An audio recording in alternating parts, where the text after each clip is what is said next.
आखिर तुमसे इतनी बड़ी गलती कैसे हो सकती है कि तुमने डॉक्टर स्ट्रेंज देखने से पहले वांडाविजन नहीं देखी। वांडाविजन देखे बिना तो तुमको झाट मूवी समझ नहीं आएगी। बट टेंशन लेने वाली तो कोई बात ही नहीं है, क्योंकि तुम्हारे छोटे भैया वांडाविजन के छोटे मोटे सारे डिटेल्स एक छोटी सी डिबिया जैसे एक छोटे से वीडियो में लेकर प्रस्तुत हुए। बस शर्त ये है कि तुम वीडियो बंद मत, तो तुम पूरी वीडियो देखो, ये जरूरी है। So let's deep dive into the video. Hello, how are you?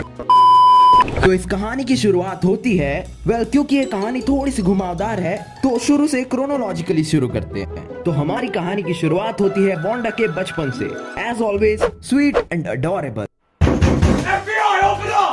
अबे यार, ये FBI वाले वीडियो भी नहीं बनाने देते, छोटी छोटी बातों पे आ जाते हैं। छोटी बच्ची हो क्या? और क्योंकि ये लोग सकोवियन रेफ्यूजीज थे, इसलिए इनके घर के बाहर गोला बारूदी चल रही है। मुझे लगता है पार्टी के दंगे चल रहे हैं। Super Idol the channel, don't needed. बाहर गोला बारूदी चल रही है और यहाँ पर हमारी वांडा सिटकॉम देख रही है अपने पूरे परिवार के साथ बैठ के। आई गेस बच्चे हैं तो चलता है, और जब वॉर चल ही रहा है तो असर तो होगा ही। इसके बाद वांडा अपने पेरेंट्स को कभी ना देख पाई।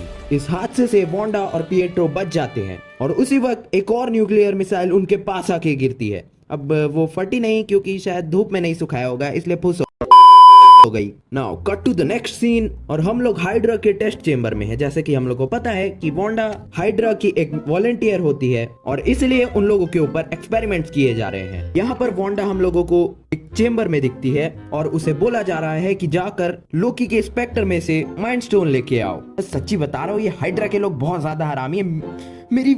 और माइंड स्टोन के कांटेक्ट में आने के बाद ही वांडा को अपनी पावर्स मिल जाती है। खैर, ये लोग इस बारे में बात कर रहे होते हैं कि माइंड स्टोन के कांटेक्ट में आने से कई लोगों की मौत भी हो गई। अब वांडा की मौत क्यों नहीं हुई? वेल, इसका एक सीधा साधा रीजन है कि वांडा के पास स्कारलेट विच की पावर्स पहले से ही थी, और वांडा को अपनी पावर्स मिल जाती हैं। और वांडा अपने कमरे में जाकर फिर से सिटकॉम देख रही है। वेल, गजब है भाई, कुछ भी हो तो इनको सिटकॉम देखना बहुत जरूरी है। अब वांडा हम लोग को अवेंजर्स टावर में दिख रही है, और वो विजन के साथ गहरी बातें कर रही है, बहुत गहरी। अब विजन है, वांडा है, दोनों अकेले हैं, दोनों क्या ही कर सकते हैं, सिटकॉम देख सकते हैं। मैं जा रहा हूँ भाई, मैं नहीं बना रहा वीडियो। वेल, प्रेजेंट में काफी दुख और दर्द है, क्योंकि इन्फिनिटी वॉर हो चुका है, एंड गेम हो चुका है, और विजन की नीले बैगन ने पत्थरी निकालकर उसकी हत्या कर दी। Bitch, I can make one rhyme with banana. Eating corn buns with my pajamas. It's a great way to night. Bitch, I can make one rhyme with banana. Eating corn buns.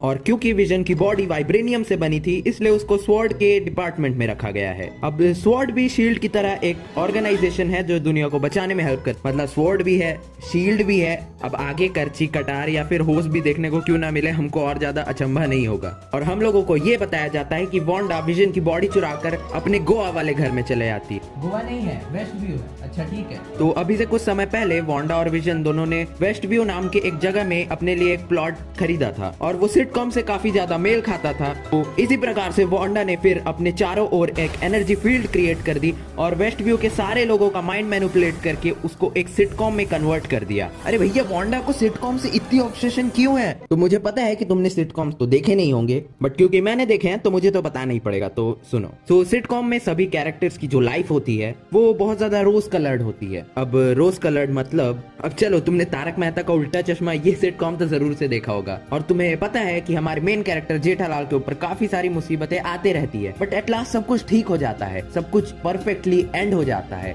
It's happy ending.